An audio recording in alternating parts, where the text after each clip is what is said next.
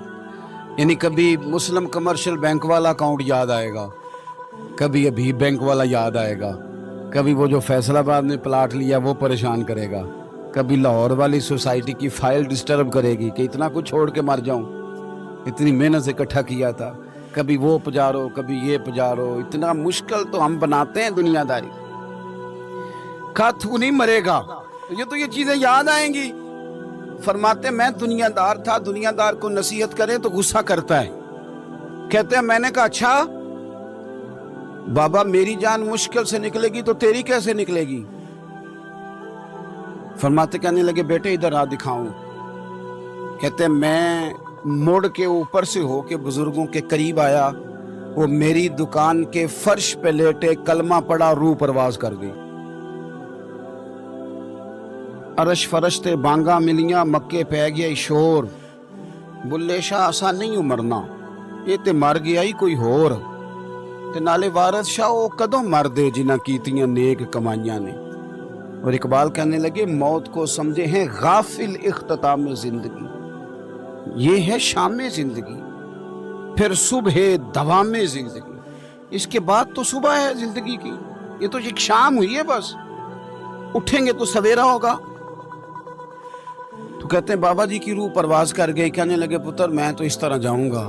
فرماتے ہیں میں نے کفن دفن کیا, میں نے جنازہ پڑھا, میں نے دفن کیا, کوئی وارث نہیں ملا, اسی کسے دے کچھ نہیں جے لگ دے, نہ کوئی ساڈا دردی. کہتے میں نے دفن کیا. پھر اس کے بعد مجھے مسئلے کی سمجھ آ گئی, پھر بعد میں سمجھ آ گئی مال وارثوں کا ہے, آج بھی وارثوں کا ہے, کل بھی, یہ پکی بات. اور وارث اپنی اپنی طبیعت کے ہیں, اپنے اپنے مزاج کے ہیں. ہو سکتا ہے آپ کا محنت کا مال وہ ہفتوں میں ضائع کر دیں, اپنی اپنی طبیعت کے ہیں نا وارثین. ہو سکتا ہے آپ کی بڑی بنائی ہوئی چیزیں وہ چند منٹ لگائیں, گیا سارا کچھ. تو بہت سارے معاملات میں اگر ہماری توجہ ہو کہ ہم نے جانا ہے اور ڈائریکشن ٹھیک ہو تو پھر موت کا کوئی خوف, پھر تو تیاری ہے. حدیث بخاری دیکھیے گا, حضرت ابو ہریرہ رضی اللہ تعالیٰ عنہ بھی حدیث کے راوی ہیں, اور ایک مقام پہ اسی حدیث کو حضرت انس بن مالک رضی اللہ تعالیٰ عنہ نے بھی روایت کیا.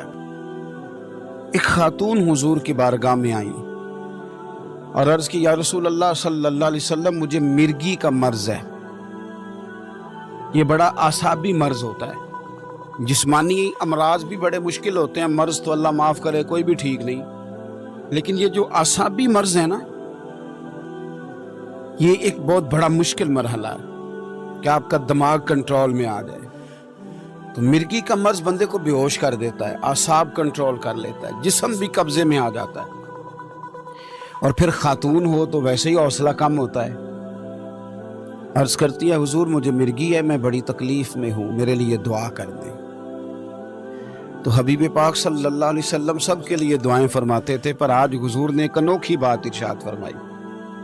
حضور فرمانے لگے اگر تو کہے تو دعا کر دیتا ہوں, اللہ شفا دے گا, اور اگر تو کرے صبر. اس کا معنی کیا ہے کہ مرگی کے ساتھ ہی گزارا کرے. نہیں سمجھ آ رہی بات کی؟ مرگی کے ہم مانتے نہیں, ویسے مرض جو آتا ہے نا وہ جاتا کم ہی ہے, گزارا اس کے ساتھ ہی کرنا پڑتا ہے. ہم پتہ کیا کرتے رہتے ہیں, ہم پریشان ہو جاتے ہیں, ٹینشن لے لیتے ہیں, لیکن اس کے ساتھ جینا نہیں سیکھتے. اپنی بیماریوں, آزمائشوں, پریشانیوں کے ساتھ جینا سیکھیں. جن کو ان کے ساتھ جینا آ جاتا ہے نا, وہ زندگی کا سارا سکون حاصل کر لیتا ہے, وہ ساری آسانیاں پا جاتا ہے. جسے اپنی مشکلات کے بیچ جینا آ گیا, اور جب بیچارہ دل چھوڑ کے بیٹھ گیا, اوہو بس یہ آخری ٹینشن ہے, اس کے بعد مر جانا ہے, وہ گیا کام سے. مشکلات ہی تو ایک ایسا وقت ہوتا ہے جہاں انسان کی صفائی بھی ہوتی ہے, وہ نکھر بھی جاتا ہے, تربیت بھی ہو جاتی ہے, اور ایک اچھی ٹریننگ اس کی ہوتی ہے, پھر اگلے مرحلے اس کے لیے آسان ہو جاتے ہیں.